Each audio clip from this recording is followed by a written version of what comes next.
मस्त लिंबाचं लोणचं करूया आज आपण. अगदी मार्केटमध्ये खूप सुंदर असे लिंब आलेले आहेत. चला तर इथे मी 1 किलो लिंब घेतलेले आहे, मस्तपैकी एकदम छान, अगदी जे आपण कागदी लिंबू म्हणतो ना, तेच घेतलेले आहे. ते स्वच्छ अगदी धुवून घेतलेले आहे आणि एकदम कोरड्या फडक्याने आपल्याला पुसून घ्यायचे आहे. त्याच्यावर अजिबात पाण्याचा अंश राहता कामा नये. एकदम स्वच्छ असे पुसून घेतलेले आहे पहा. आणि पुसल्यानंतर पण थोडा वेळ आपल्याला 5-1 मिनिटं किंवा 15 मिनिटं बाजूला ठेवायचे आहे.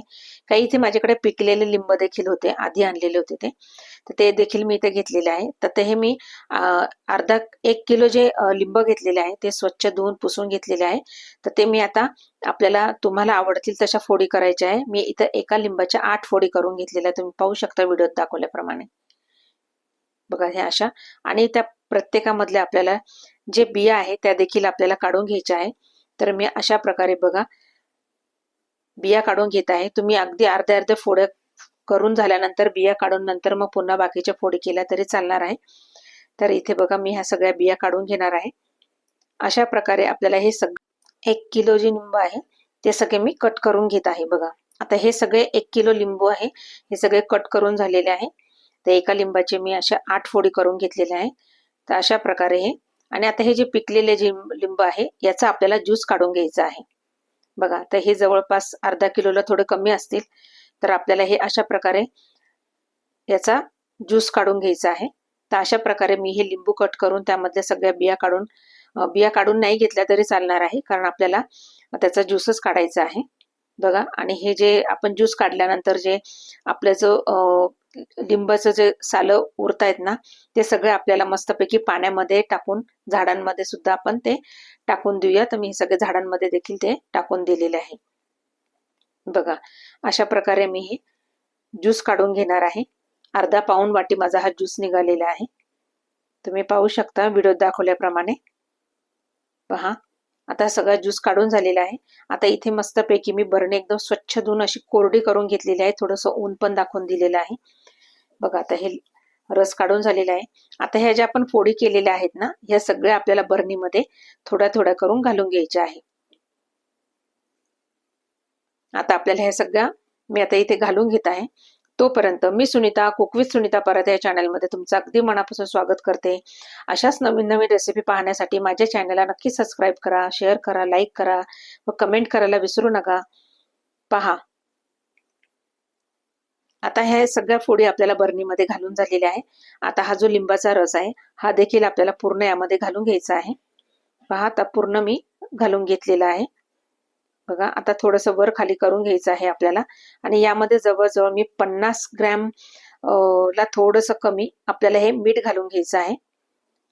बघा आपण हे उपवासाला देखील खाऊ शकतो, कारण मी याच्यामध्ये हळद वगैरे काही घातलेली नाहीये.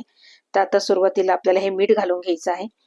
मीठ आणि लिंबाचा रस यामध्ये घातला की एकदम एकसारखं छान अगदी मस्त हलवून घ्यायचंय. आणि आपल्याला हे 3 दिवस असंच ठेवायचं आहे.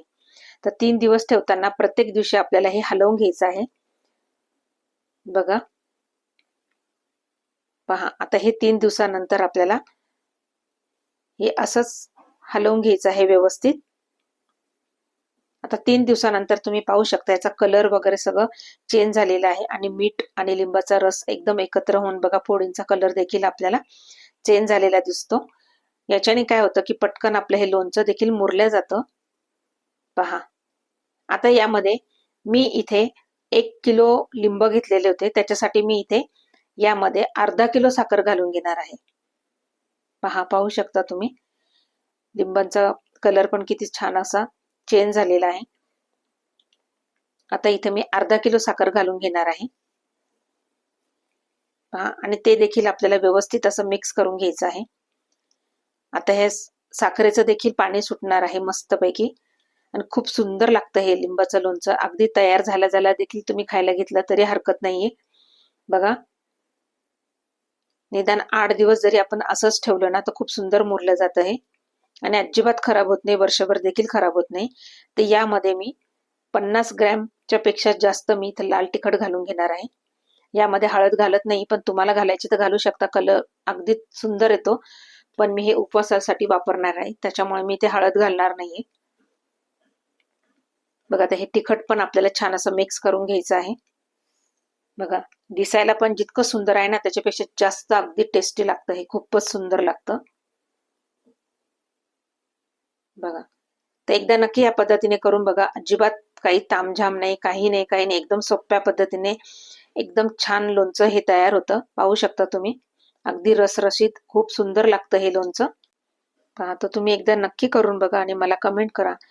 आणि अशाच नवनवीन व्हिडिओ बघण्यासाठी माझ्या चॅनलला नक्की सबस्क्राईब करा, शेअर करा, लाईक करा व कमेंट करायला विसरू नका. चला तर मग, धन्यवाद.